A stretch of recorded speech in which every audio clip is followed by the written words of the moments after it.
Bu Ramazan ayında Musul'da bugün Raşidiye bölgesinde bir iftar cemaatine hazır olduk tabii.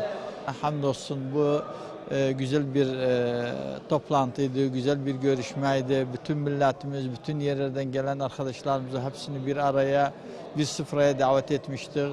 Maşallah Ramazan bereket, hayırlı Ramazan, güzel hayırları çok da hamdolsun bütün mantakalarımızda. Bu da birinci sene diyor ki her senede bunu yapıyordu Irak Türkmen Cebhesi sağ olsun. Toplu iftar biz devamlı Irak Türkmen Cebhesi her yıl Ramazan'da bir gün bütün Musul'un Türkmenlerini topluyoruz. Bu iftar cemaati iftar çünkü Ramazan ayı merhamet ve kardeşlik ayıydı, birlik ve beraberliğimizi gösteren herkese. Herkesten bugün memnun olduk, bize bir hazır oldular. Böyle bir mübarek günde toplandılar. Mübarek, bu da bir mesajdı, bizim birlik ve beraberliğimiz ve milletimizin gücünü göstermekteyiz. Türkmen milletine, bütün Iraklılara bu hayırlı, şerif Ramazan günlerinde diyelim.